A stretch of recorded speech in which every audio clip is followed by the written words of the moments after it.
Bonjour à tous, bienvenue sur notre chaîne. Aujourd'hui, nous abordons un sujet qui n'est souvent pas abordé ouvertement et qui touche une grande partie des adultes dans le monde. La constipation.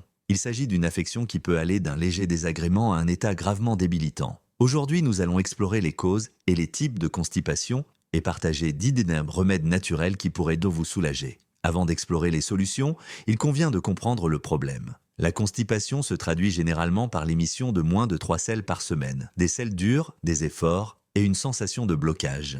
Mais saviez-vous qu'il existe deux types de constipation? La première est la constipation primaire et la seconde est la constipation secondaire. La constipation primaire est liée à des problèmes neuromusculaires dans le tube digestif, tandis que la constipation secondaire est due à d'autres problèmes de santé ou à des médicaments. Les symptômes peuvent varier considérablement, allant des ballonnements et des crampes à une diminution notable de l'appétit et à une léthargie générale.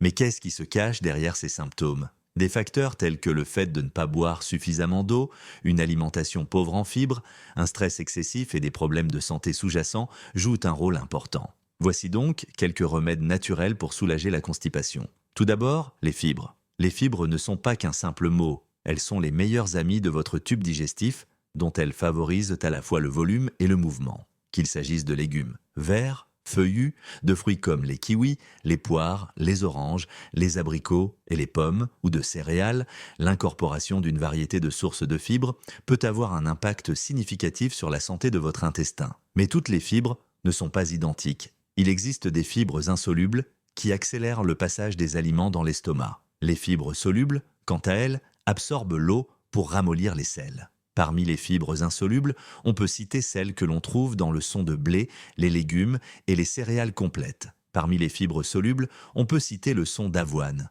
l'orge, les noix, les graines, les haricots, les lentilles, les pois et certains fruits et légumes. Le psyllium, qui est une fibre soluble non fermentable, est souvent considéré comme le meilleur choix pour soulager la constipation. Deuxièmement, restez hydraté. L'eau est l'essence même de la vie et une déshydratation régulière peut entraîner la constipation. Une hydratation régulière peut entraîner un durcissement des selles, ce qui les rend plus difficiles à évacuer. Essayez donc de boire entre 1,8 et 2 litres d'eau par jour, mais n'oubliez pas que vos besoins peuvent varier en fonction de votre niveau d'activité, de votre taille et du climat dans lequel vous vivez. Certaines personnes atteintes du syndrome de l'intestin irritable trouvent que les boissons gazeuses aggravent leurs symptômes. Il est donc préférable pour elles d'éviter l'eau pétillante et les autres boissons gazeuses. Troisièmement, vous devez faire de l'exercice régulièrement. Notre corps est fait pour bouger, tout comme notre système digestif. L'activité physique aide à stimuler l'activité intestinale de sorte que même une promenade quotidienne peut faire une grande différence. Quel est l'objectif à atteindre? Environ 150 minutes d'exercice modéré par semaine. Quatrièmement, le café. Chez certaines personnes, la consommation de café peut augmenter l'envie d'aller aux toilettes. Cela est dû au fait que le café stimule les muscles du système digestif. Le café peut également contenir de petites quantités de fibres solubles qui aident à prévenir la constipation en améliorant l'équilibre des bactéries intestinales. La cinquième est la posture optimale et la relaxation. Saviez-vous que la façon dont vous vous asseyez sur le siège des toilettes peut affecter votre capacité à aller à la selle? Une position accroupie optimale, avec les genoux plus hauts que les hanches, peut aligner le rectum de manière à faciliter l'évacuation des selles. Sixièmement, les laxatifs à base de plantes comme le séné. Le séné est un laxatif végétal populaire, sûr et efficace qui aide à traiter la constipation. Ses feuilles et ses fruits peuvent être utilisés comme laxatifs naturels. Le séné contient des composés végétaux comme les glycosides, qui stimulent les nerfs de l'intestin et aident à accélérer le transit intestinal. Il faut environ 8 heures pour qu'il agisse, et il est considéré comme sûr pour une utilisation à court terme, mais il est conseillé de consulter un médecin si les symptômes ne disparaissent pas au bout de quelques jours. Il est déconseillé aux femmes enceintes, à celles qui allaitent et aux personnes souffrant de certains problèmes de santé tels que les maladies inflammatoires de l'intestin. L'utilisation à long terme n'est pas conseillée car elle peut entraîner une dépendance et des doses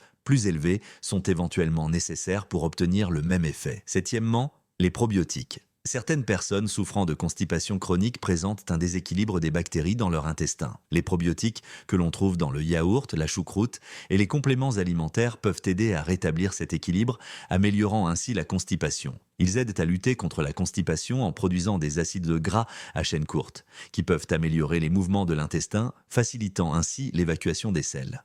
Huitièmement, les pruneaux et le jus de pruneau. Ce fruit sec est une excellente source de fibres, qui facilite le passage des aliments dans le système digestif. Manger quelques pruneaux peut favoriser le transit intestinal. Si le jus de pruneau ne contient pas les fibres du fruit sec, tous deux sont riches en sorbitol. Le sorbitol est un type de sucre qui peut passer rapidement dans l'intestin et y attirer l'eau. Cela peut aider à gonfler les selles et à stimuler le transit intestinal. Quelques pruneaux par jour peuvent donc faire une différence significative. Les aliments prébiotiques constituent le 9e type d'aliments. Les prébiotiques sont des fibres glucidiques non digestibles. Les fibres prébiotiques améliorent la santé digestive en nourrissant les bactéries bénéfiques de l'intestin, ce qui stimule les probiotiques et améliore l'équilibre des bactéries intestinales. En fait, certains prébiotiques peuvent contribuer à augmenter la fréquence des selles et à les rendre plus molles. Les aliments prébiotiques comprennent la chicorée, l'ail, les oignons, les bananes, les poireaux et les pois chiches. Mais l'ail et les oignons peuvent ne pas être utiles à certaines personnes car ils peuvent déclencher des symptômes chez les personnes souffrant du syndrome du côlon irritable. Le 10e est le citrate de magnésium. Le citrate de magnésium est un laxatif osmotique doux qui attire l'eau dans l'intestin pour ramollir les selles. C'est un remède simple et efficace contre la constipation occasionnelle. Si la constipation est un problème courant, vous n'êtes pas obligé de vivre avec. Grâce à des changements alimentaires, des adaptations du mode de vie et des suppléments naturels, le soulagement est à votre portée. N'oubliez pas que ces conseils sont destinés à vous guider. Mais le corps de chacun est différent et si vous luttez contre la constipation malgré ces remèdes, il est peut-être temps de consulter un professionnel de la santé. Si vous avez réussi avec l'un de ces remèdes ou si vous avez d'autres conseils et expériences à partager, nous serions ravis de vous entendre dans les commentaires ci-dessous. Et si vous avez trouvé cette vidéo utile, levez le pouce, partagez-la avec vos amis et votre famille et abonnez-vous pour recevoir d'autres contenus sur la façon de vivre la vie la plus saine possible. Nous vous remercions.